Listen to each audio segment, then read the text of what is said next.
Good afternoon, everyone. My name is Eric Turcott, and I am the president of the Council for Canadian Urbanism. Pleasure to be here today. We have a great program today.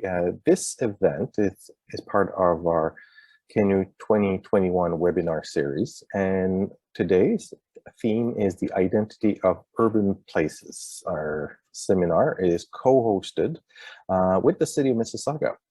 And the purpose or the subject today is to have a panel discussion on the identity of urban places, as well as having the unveiling of the Urban Design Award, the City of Mississauga 2021 Urban Design Award, which is a pleasure to be here today. First, before going further, I would like to acknowledge the land which constitute the present-day City of Mississauga as being part of the treaty lands and traditional territory of the Mississaugas of the Credit First Nation, Anishinaabe, Haudenosaunee, and the Huron-Wendat First Nation. We recognize the ancestors of these people as the inhabitants of these lands since time immemorial. The City of Mississauga is home to people from all parts of the world. Just a little bit about the Council for Canadian Urbanism. We are an organization, a nonprofit organization that is focused on advancing great urban design as the foundation for city building in communities across Canada. So what we're doing is we're connecting professionals with similar interests. Our role is to educate, to inform, to share information, and give support to city design and advocating for better policy program and investment. You can reach us at canu.ca. We have a Twitter account with over 20,000 followers, and we are involved, and we're always looking for volunteers to help us advancing our mission. And so before I start introducing all the panelists, I would like to pass it to the next section to Amr Murden, who is an urban designer with the City of Mississauga, who will be doing the announcement for the 2021 Mississauga Urban Design Award. Amr? Thank you, Eric. Welcome, everyone. My name is Amr Murden, and I'm an urban designer at the City of Mississauga and the award program lead of Mississauga Urban Design Awards. Next, please. I am proud to be celebrating the 36th anniversary of the Mississauga Urban Design Awards. The City of Mississauga hosts the Urban Design Awards program every 2 years to encourage and support excellence in urban design, and to recognize the significant contribution that architects, landscape architects, urban designers, artists, and city builders make to the appearance and the livability of our city. Next. The theme of this year's Identity of Urban Places focuses on how places shape their own identity and how in return they affect our mental and physical health. Next. This year, we were fortunate to have the following outstanding jury members: Karen Ras, Councillor of Ward 2 at the City of Mississauga; Paul Sharma, Director of Chronic Disease and Injury Prevention Division, Region of Peel; Mitchell Hall, Partner of KPMB; Leslie Morton, Principal of PMA Landscape Architects Limited; Eric Turcott, Partner at Urban Strategies and the President of Council for Canadian Urbanism; and William R. Hicks, Principal of Hicks Design Studio, Inc. Next. I am pleased to note the number of projects that have been submitted this year in 3 categories: urban elements, private projects, and public projects. The award recipients represent the architecture diversity and innovation that make Mississauga a world-class city. Next. Based on the judging criteria, we give out 3 types of awards: Award of Excellence, Award of Merit, and Award of Healthy by Design. In addition, we have the People's Choice Award. This award presented to projects that general public can select as their favorite development. Next. And now it is my pleasure to share with you the winners of the 2021 Mississauga Urban Design Awards. An award of excellence goes to, next, Lakeview Village Art Program. Lake Village Public Art Program by Lakeview Community Partners Limited, NAC Design Strategies, and Artscape. Next, Award of Excellence, Waterside Executive Center by Center City Capital Limited, Adamson Associates Architects, and Baker Turner Inc. Next, Award of Merit for Living Green Context and Community Scale, Oak Park House by Irene Gangvich, Richard Mann, Stephen Shelton.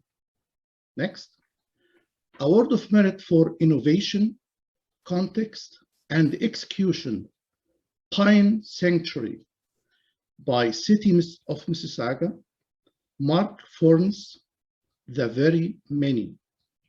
Next, Award of Merit for Innovation, Execution, Context, and Community Scale, The Spark by City of Mississauga and Nathan Whitford, Urban Visual. Next, Award of Merit for Execution and Community Scale, and the Award of Healthy by Design, The Huron by Starlight Property Group Holding Limited, Architecture Unfolded Inc., and Baker Turner Inc. Next, Award of Merit for Innovation, Context, Execution, and Citywide Scale, Chartwell Retirement Residence Headquarters by Chartwell Master Care LP, Sweeney & Co. Architects Inc., and NAC Design Strategies. Next, Award of Merit for Innovation and Context, Bloom Canada by Bloom Canada Limited, ADG, and Landscape Planning Limited. Next, Award of Merit for City-Wide Scale and Community Scale, and the Award of Healthy by Design, Nine Creek Trail by City of Mississauga and Harrington McGavin Limited. Next, Award of Merit for Context, Innovation, Community Scale, Manjwe Nindamu Winan, University of Toronto, Mississauga by University of Toronto, Mississauga, Parkins and Will, and Fleischer Ridout Partnership. The winners of 2021 People's Choice Award are The Spark. Next. The Spark for the Urban Elements category by the City of Mississauga and Nathan Whitford, Urban Visual. Chartwell Retirement Residence Headquarters for the Private Projects category by Chartwell Master Care LP, Sweeney & Co. Architects Inc., and NAC Design Strategies. Cooksville GO Station and Parking Structure for the Public Projects category by Metrolinx, Nor Architects and Engineering Limited, Walter Fiddy, Victor Ford and Associates Inc., Brody and Associates Landscape Architects Inc. For further information about the winners, please visit our Mississauga Urban Design Awards website to review the virtual ceremony video. Next. Thank you.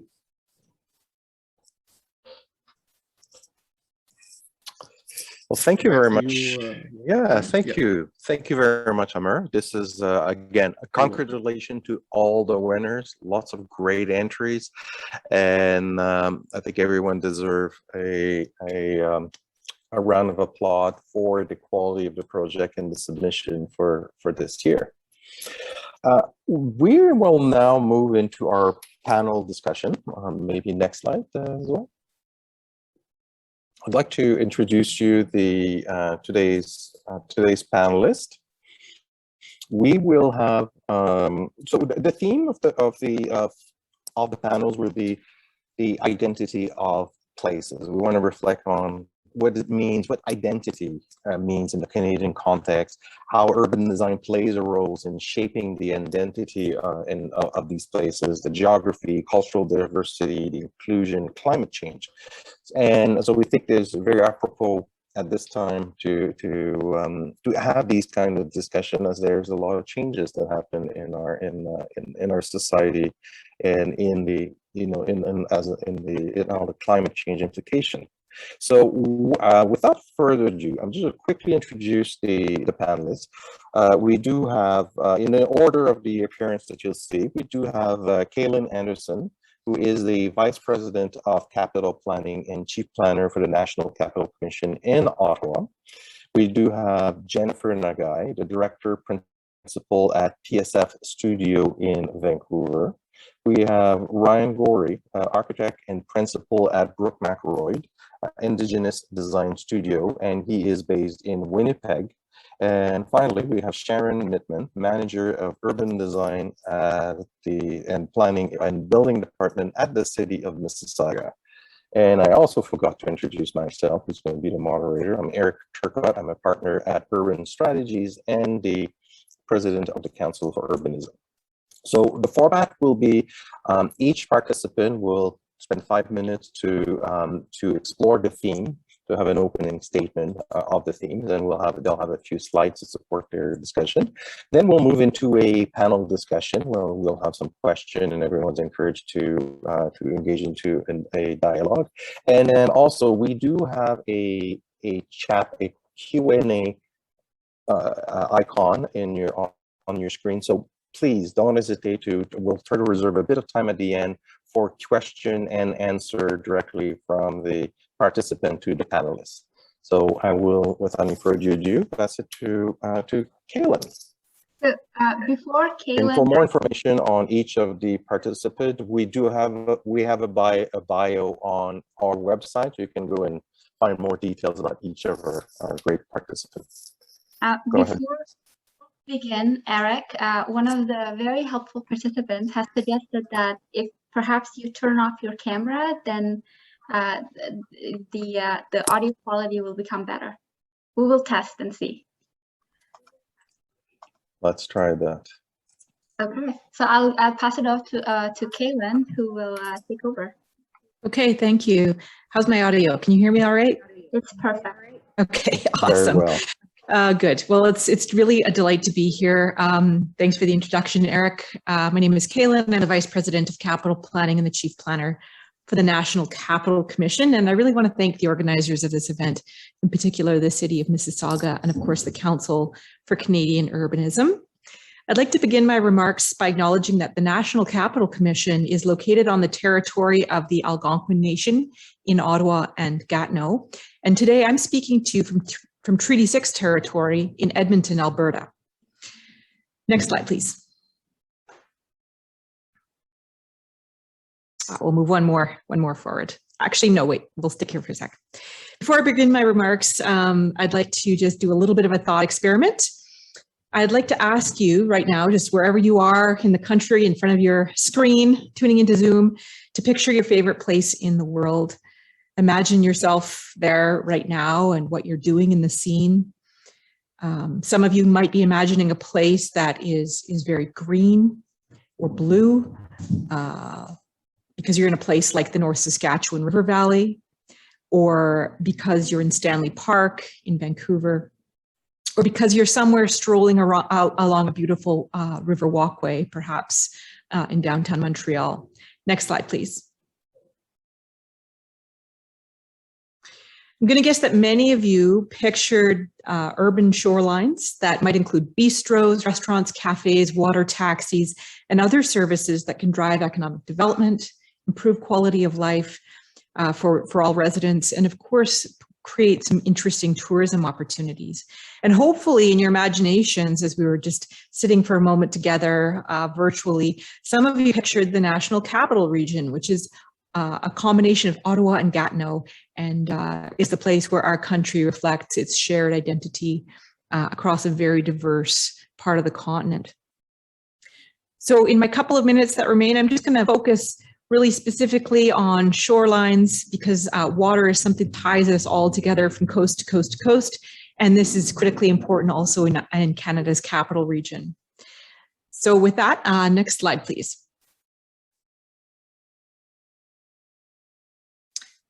And sorry, the next one, we'll just move one more ahead. Okay, so we're going to start in Quebec, in Gatineau, on the north side of the Ottawa River.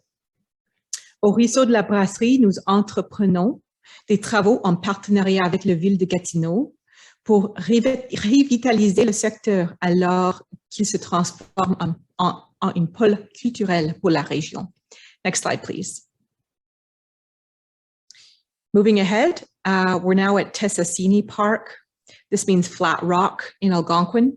And this will be a new public space and park area that will rise very close to the new Zibi project and will be using the exposed bedrock and armored ground plane to provide residents of the area with a flood-resistant landscape. This park is scheduled to open in 2022 and will offer informal access when water levels are very low. And then when water levels are high, there will be 2 lookout rest stops. This is one of the key projects that's been advancing in part because of major destruction from flooding in 2019. Next slide, please. Across the river in Ottawa, we are building eastward with investments in the National Capital River Pavilion on Sir George Etienne Cartier Parkway. And this includes a historic boathouse that is built on stilts in the riverbed, and it's one of only 3 of such boathouses in Canada. So right now we're working hard to make this into a major public destination that will see all sorts of water recreation purposes. It'll house a restaurant and create accessible waterfront for all visitors in all 4 seasons. Next slide, please. So now moving into a much more urban part of the capital and really the focal point, we'll be moving past the Byron Market and along into Nepean Pointe, which will open in the summer of 2023. And really it will be seeking to deliver a big river landscape experience to transform the city's most spectacular lookout into a gathering place, a picnic spot, and a place of historic interpretation. It will also be providing a brand new connection to Majors Hill Park via a new footbridge. And located behind the National Gallery of Canada, Nepean Pointe, I think, will become an even more important and compelling destination for everyone. Next slide, please. And just to end on a bit of more of a building project, the most urban of them all, I'm excited to introduce you, if you haven't already become familiar with it, to one of the NCC's major initiatives, which is the redevelopment of LeBreton Flats. Our development will bring to life a sophisticated aqueduct system, provide mixed-use real estate adjacent to extraordinary shorelines, and it will offer unique opportunities for parks and boardwalks to line the waters that connect Ottawa to Gatineau and the reverse. Next slide, please. So with this quick introduction of some of the shoreline projects in Quebec, including Tesasini and Ruisseau de la Brasserie, and a bit of a sample platter of some of the work that's happening in Ottawa, I'm really delighted to have been able to just share some of these snippets with you. And I'm pretty excited about what NCC has in store for all Canadians over the coming years. And if you haven't made the trip yet or recently, I really encourage you to come and check out Canada's capital and provide your feedback on how you think it actually resolves the question of reflecting the identities of all Canadians. Thank you very much. Thank you, Kaylin. Let's go to Jennifer next.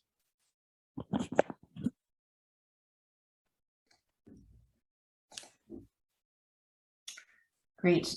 Thank you, Eric, and thank you all for having me.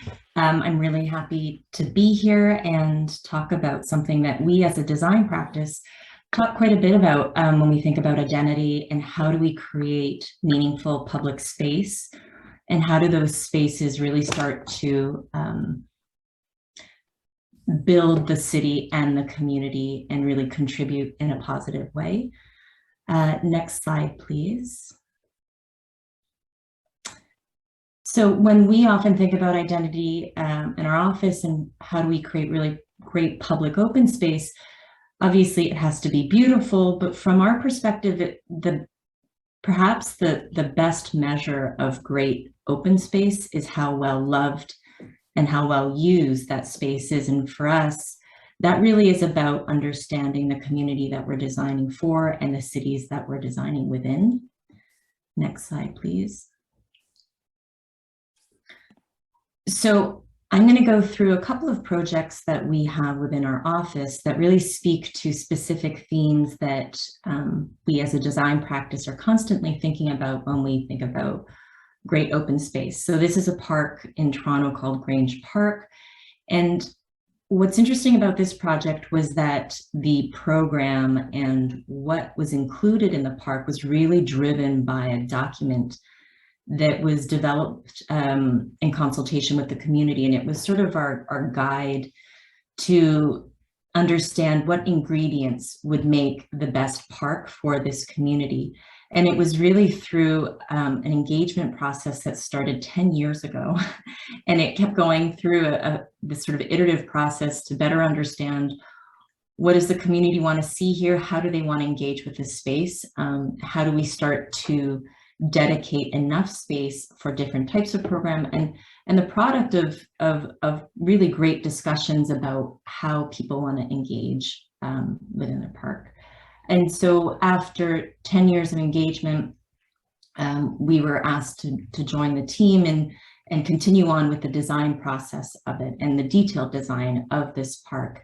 And now what's interesting about it is that you know, any time of day, it's a well-used park. And for us, when we see that, that is success. And we think, okay, well, we've created a space that reflects what the community is looking for. And that's what we feel Grange is done quite well and something that we strive for in all our spaces. Next slide, please.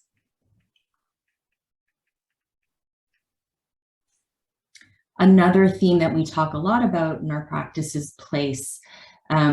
We work all across Canada and around the world, and one of the things that I think is important in our design philosophy is understanding the community, but also understanding the actual space and the site itself, and how do you create really reflective designs that respond to a space, the climate, the location. And this is a park in Vancouver, which was developed for the Olympics, and it's called Southeast Falls Creek. And it's actually located in one of Vancouver's historic industrial waterfront edges. And the design was really organized by the history, the industrial history of the site, and every element has sort of a symbolic reference to it. So sort of the lofting lines and ribs of the ships that used to be built here sets the overall geometry, which you can see in the upper left diagram. And the piles of lumber that symbolized the export within this area, we use that as a reference to create the benches that you see on the bottom right. And then the translucent sitting cubes actually symbolizes a salt import that used to occur on the site. And so a big part of our design was really to kind of communicate to people what was this place before and what is it now, and how do we create those really beautiful relationships between the two. Next slide, please. Seasonality, and again, referencing the place, is such an important part of how we think about design. This is Lansdowne Park in Ottawa, and what I find interesting about this one is that, again, a lot like Grange, program was such an important part of this design, but at Lansdowne, what was interesting is compared to Vancouver, the City of Ottawa actually has a dedicated department called Events Central. And their role is really to strategize and plan and execute events throughout the city. And we worked with this department over a 2-year period to understand what types of program could be accommodated here. How do we as designers really make sure that that space has the capacity and can accommodate all these different types of wonderful events that they plan. So we actually met with over 50 event groups to see what their needs were, what kinds of spaces were missing in the city. And you can start to see on the diagram on the upper left, some graphics about how the space could be accommodated and how we can shape for these types of events, and some images of the different types of spaces that were created to address the seasons. Next slide, please. The environment is such an important part of landscape architects and how we think about open space. And this is UBC, and it's the University Boulevard site. And so if any of you have been to UBC, the University Boulevard has had an important role in the history of the campus, but recently, or a few years ago, the university decided to transform the parking lot that used to be here and really redevelop it to affirm the University Boulevard element as a gateway and the social heart within the community, and really, I guess, demonstrate the university's commitment to sustainability, as well as reflecting that the campus is positioned within the Musqueam People's Land. And so the design of this element was really trying to merge two really important ideas and goals within the campus, creating a sustainable water feature that would address the stormwater that is funneling into this area from a fairly large area of hard surface on either side, and then further within the campus. And then create this beautiful entry piece that really speaks to the university's relationship to the Musqueam People Land, and how this space can really start to create a really inviting element within the campus itself. The water is terraced and actually collects all the stormwater from the adjacent area, filtrates it, and then is now stored within a basin below. Next slide, please. And lastly, I think as we think about identity and environment and urban spaces, one thing that we are thinking about quite a bit in our office is resilience. How do we address climate change? How do we address urban spaces? How do we start to reuse spaces?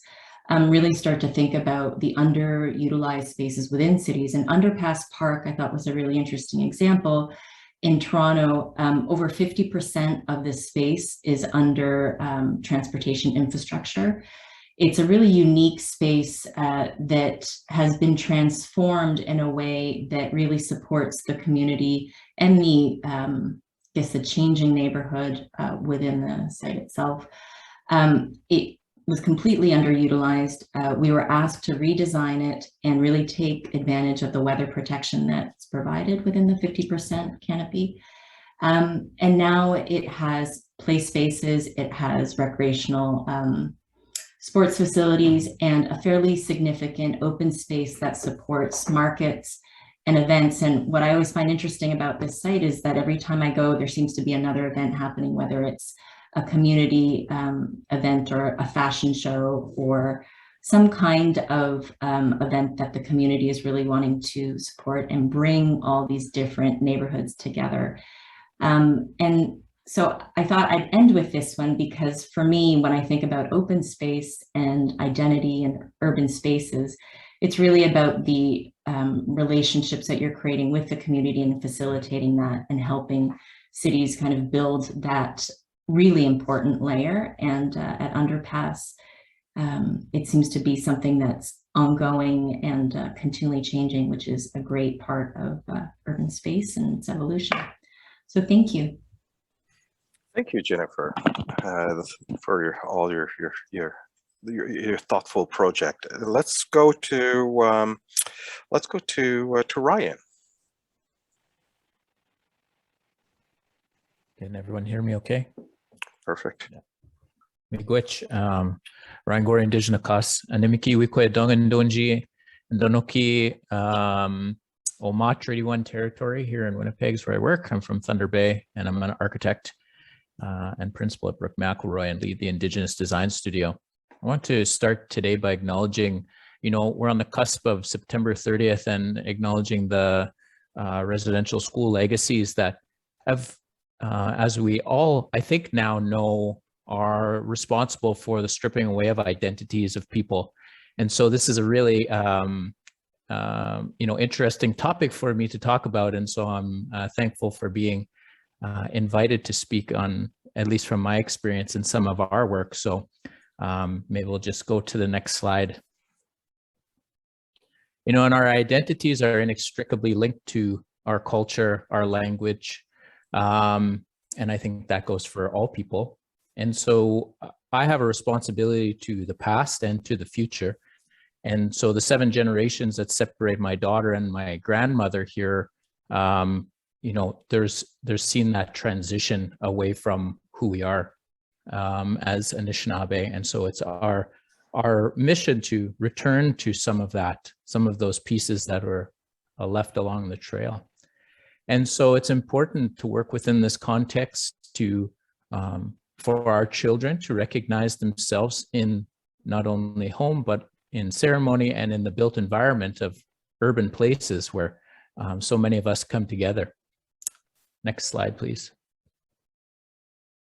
And so having the opportunity in 2018 to travel to New Zealand, Aotearoa, to experience some of the not only culture, but people and places that I feel reflect a really interesting integration of indigeneity and urban design. So at Christchurch Civic Building specifically, being able to see this carved pole, and you'll recognize, you know, similarities between what Jennifer shared.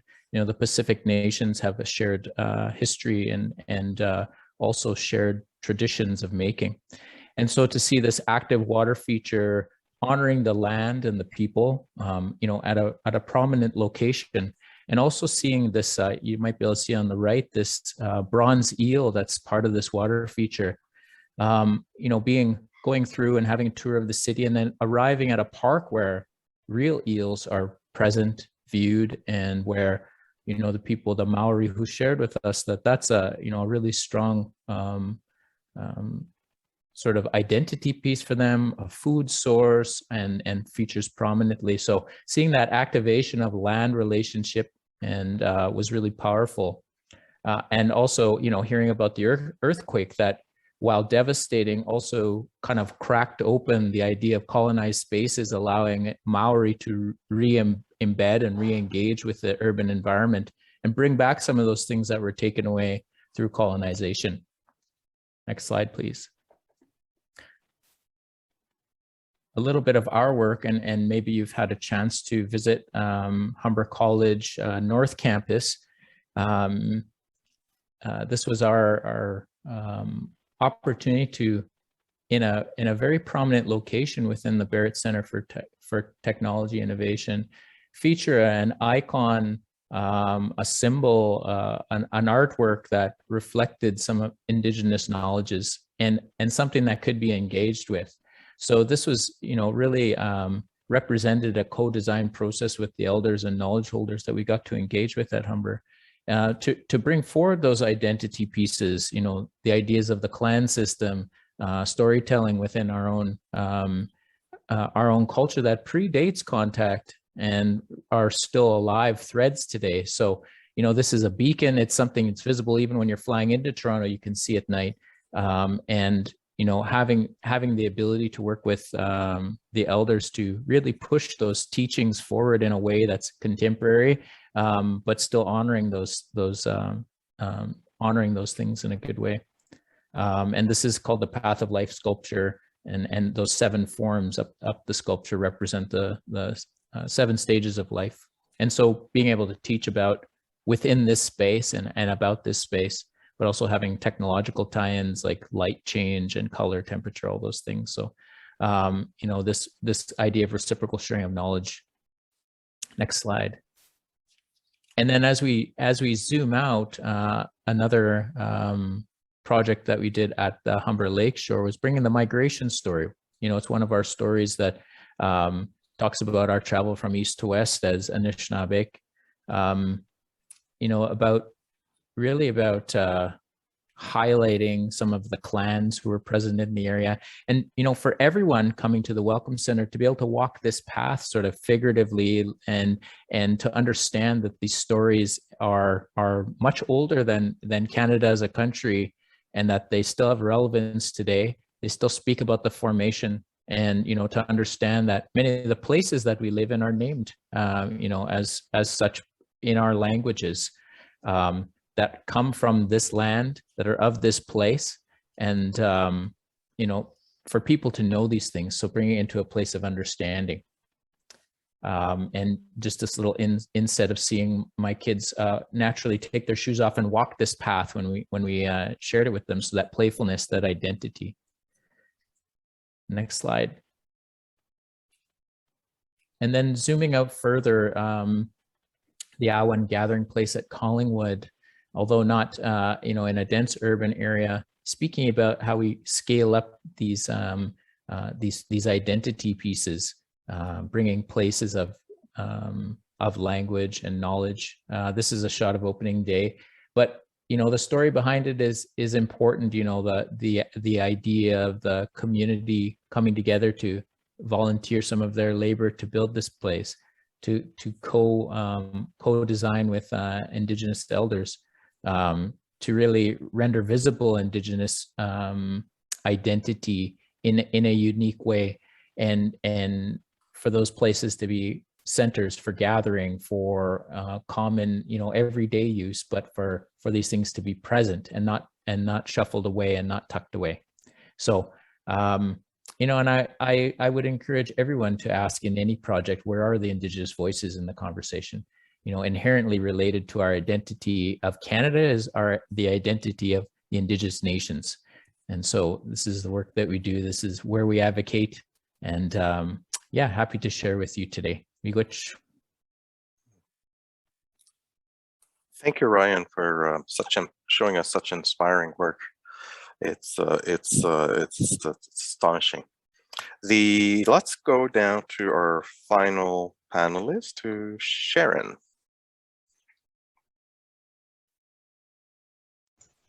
Can everyone hear me clearly? Perfect. Excellent, thank you. So my name is Sharon Mittman. I'm the manager of urban design in Mississauga. And I just really want to take a moment to thank Eric and Zoe particularly for organizing this event with Amber, who's our project lead, and also for Jennifer and Kaylin and Ryan for spending their lunch hour, and for Jennifer, the morning hour, spending this time with us to share what their identity is, or what the identity of place really means to us. I'm just going to give you a little background on Mississauga. In 1974, the city was amalgamated with 5 small towns to create a city which is today almost 800 or over 800,000 people. In the past 30 years, Mississauga has grown from little hamlets to a city that is the 6th largest in Canada and the 3rd largest in Ontario. It has 130 languages which are spoken in the city, and it is probably one of the most diverse places in Canada. We are currently in a transition, and this means so much to us because our city is in such a big transition. We are moving from a suburban community into a more urban place. If you can switch to the next slide, please. Perfect. We were once a bedroom community and are now moving into more urban density, more urban spaces, and really reinventing ourselves, spending more time less in our backyards and more on the public streets, and then therefore trying to figure out what our full identity is at this point. We have a new strategic plan, which is now a few years old, but its main pillars are move, belong, connect, prosper and green. And the really important ones to us are the belong and the connect, something that urban design is really in the forefront for. Next slide, please. We're reinventing a lot of our spaces. This is a recent one that was developed about 5 or 6 years ago. It was Celebration Square, which is a big space in front of City Hall and is now a very widely used space for all of the higher density developments around it. If you travel there and go out into this square anytime in the daytime, in the evening, it is always full of Mississauga residents that are living either in the high density areas or have come to visit Mississauga. It contains a large water pool and often markets. It is a spectacular place to actually see the diversity in Mississauga. Next slide. We're, in addition to reinventing ourselves or rethinking what our city is going to be going forward, we're also relooking at our streets. And this was a tactical urbanism piece that we did a couple of years ago on Living Arts Drive, right outside of City Hall and right around the corner from the Celebration Square, where we closed portions of our street and really acknowledged the sidewalk portion of the boulevard and really the pedestrian experience rather than the automobile. We're moving more towards public transit, less individual automobile oriented, and more public sidewalks. Next space or next slide, please. We have a $1.6 billion LRT project currently being developed on our Hurontario Street, which is the major north-south street along Hurontario. It includes bike lanes, much wider sidewalks, some trees along the boulevards, really reinventing the way we move in Mississauga. And next slide. And really just sharing that our open spaces and our parks are really for the people. So we're relooking at our sidewalks, our parks, making sure that, you know, it is really geared towards the pedestrian environment. So thank you very much. And again, I really want to thank everyone for spending their lunchtime with us. Thank you very much, Sharon. And that is, I remember the transformation of the City Hall Square from what it was to what it became. It's quite astonishing to see how much of a focal point it is now within the community. It's just dramatic. Maybe, Zol, what we could do is have everyone's like if we could close the presentation and then see everyone. I think that'd be okay. And I think if we could just organize the view. Yes, thank you. That's perfect. So I think let's move into our question. I think this is, you know, all extraordinary work that we see in front of us. This is obviously, you know, I think that as we, you know, there's a lot of identity, people that we're working with, people that represent the community. And I'm kind of curious to, you know, in terms of when we're reflecting on whose identity of the place, so what identity of the place we're trying to determine is like how do you engage and how do you create, you know, to create designs that is responsive to a place, but also to the community. And how do you get that inspiration? And maybe I'll direct a question to Ryan and Jennifer. Sure. Maybe Ryan first. So I think when we're trying to reflect identities and design, we need to think about the multiple identities that are, you know, of the place. Talk about history of the place and pre-colonization history, especially. And, you know, really to understand that identities of place do evolve and how can we reflect that so that we're not forgetting where we come from, but we're also not relegating ourselves to, you know, a certain past that's not, you know, common to all anymore. So. Yeah, I would agree.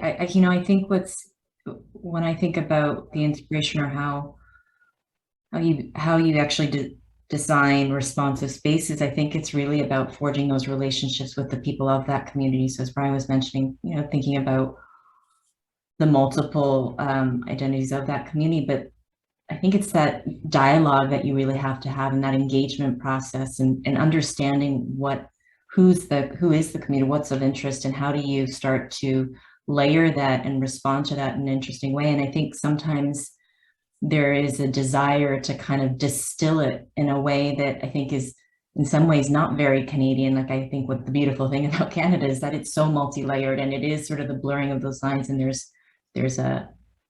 is a response to an identity, but as Brian was mentioning, there's multiple identities, and I think that's what's quite unique about I think what we practice as designers in the public realm or in open space, because it is representing such a huge community and the people that use that space. So I think it's really about forging those relationships and having those discussions with people that are in that space, and understanding what is of importance to that space. Thank you. I'll just remind our participant, if you wish to ask any question to our panelists, there is a tab with a Q&A. So please answer. You can input some of your questions, and then we may have time to actually ask a couple of questions to our panelists. In terms of, you know, obviously the last 18, 19, I don't think anyone can really remember how long it's been now, because it's been so long, that COVID, you know, COVID has forced us to rethink our spaces, rethink how we, you know, the kind of intervention, how we interact with another. I mean, it had an impact on how we create these places, how we create, you know, our city. Maybe if you can just, you know, give us some thoughts about how has COVID forced us to reinvent, you know, some of these spaces, how we rethink the identity, how we reconnect to folks. Maybe we can start with Sharon. Sure. Actually, I can remember the day. It was March 13th, 2020, where we all went and hid in our homes. So sadly, that's the day that we'll remember. I think COVID has really given us the opportunity to relook at our sidewalks, how much space we've allocated to our public spaces and our parks, and how important these spaces are for meeting, even if it's 2 meters apart, but really acknowledging that walkability and how far you can get from your home or your workplace. It's really spent, I've spent a lot of time looking at how I can pass somebody on a small 1 meter sidewalk, and reinventing our roadways. Is a vehicle the most important thing? And in my opinion, probably not. It's how to get there from a pedestrian perspective. And that's really what we've been focusing on. Mm-hmm. Thank you. Maybe any other panelists maybe wants to share some thoughts on this question? Sure, I will. You know, I think it's a really great question, and it's one that we've been thinking about quite a bit in our studio. And, you know, as Sharon was mentioning, I think it is really about the importance of open space during times like this. And there's a capacity issue for sure.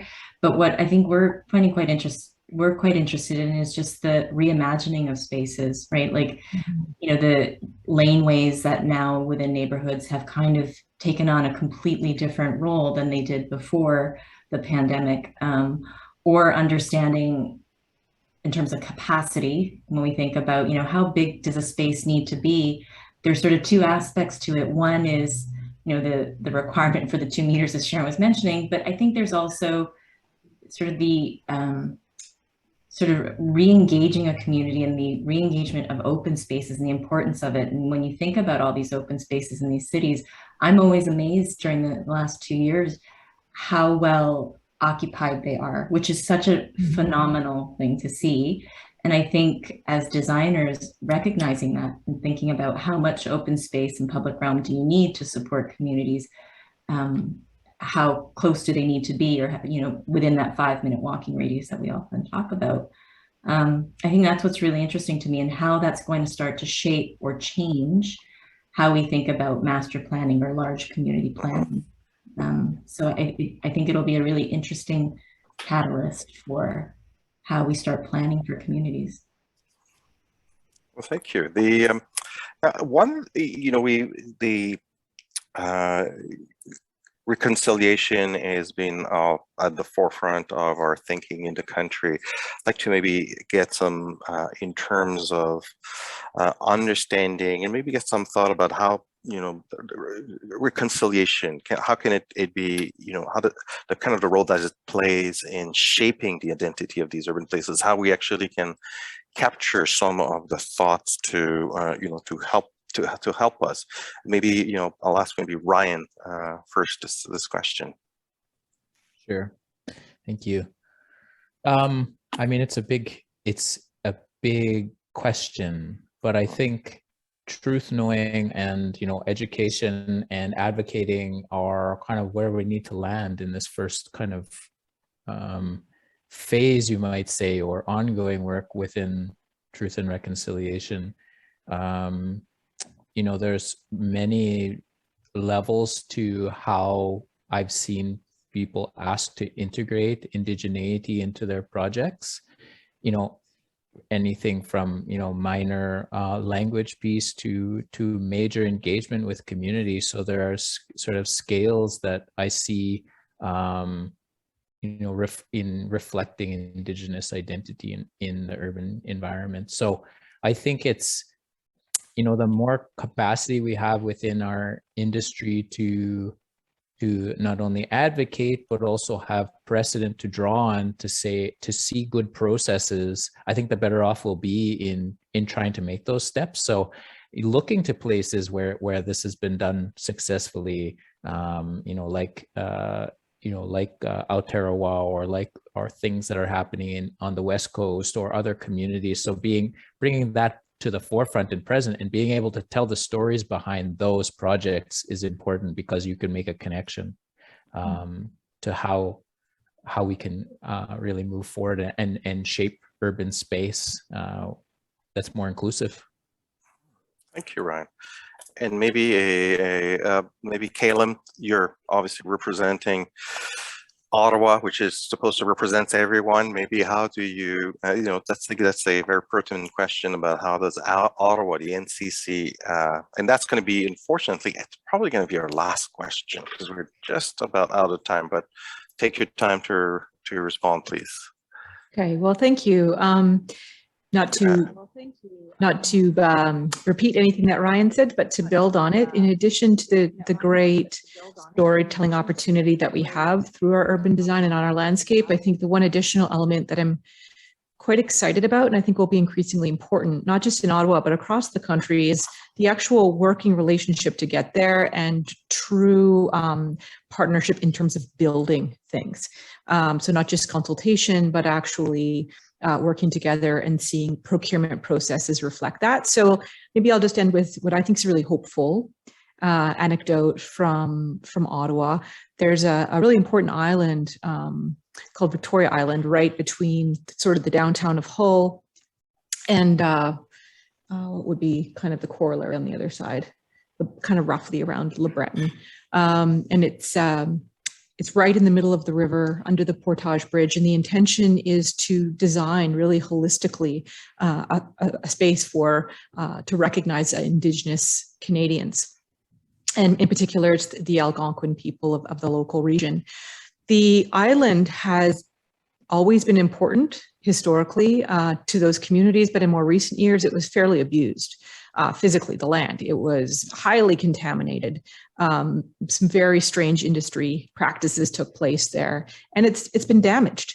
So it's kind of this interesting sort of thing to think about how actually our relationships can be damaged, and so too can our landscape. So what we're doing is we're right now, before we do the planning process and seek to come up with some sort of vision in partnership with the Algonquin community, the land itself has to be decontaminated. So we went through a process of hiring a contracting firm, and we wanted an Indigenous component to it, but we were lucky enough to get an actual Indigenous company to lead it.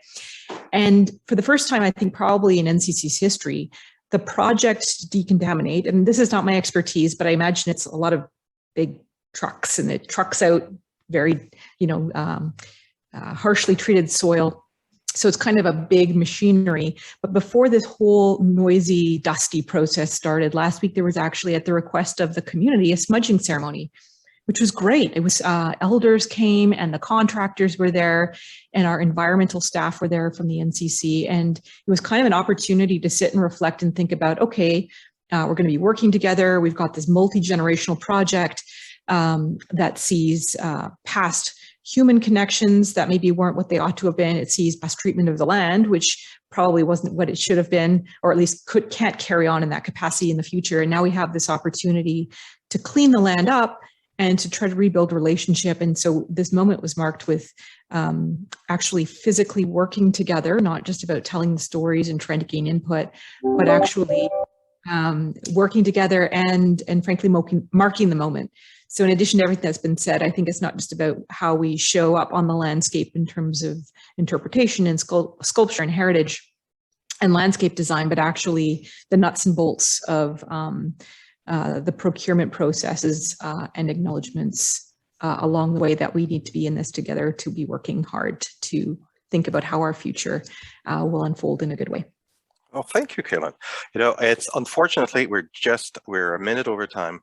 Obviously, we could have continued this conversation for another probably a few hours, and so I want to thank all the panelists, Kaylin, Jennifer, Ryan, Sharon, for sharing your thoughts. This was a very, very great session. I want to also thank the City of Mississauga for allowing us to share this experience with you. And finally, again, thank you for everyone, and a big congratulations to all the winners. Very well deserved. So again, this is a celebration of success about how we are transforming our city. And then it's also a time to reflect about how we need to continue to do it in an absolute meaningful way and inclusive way. Again, thank you, everyone. Thank you thank you, Amer, for helping us and to organizing and to presenting the winner. So again, thank you very much. And we look forward to our next session on October 27th. Thank you.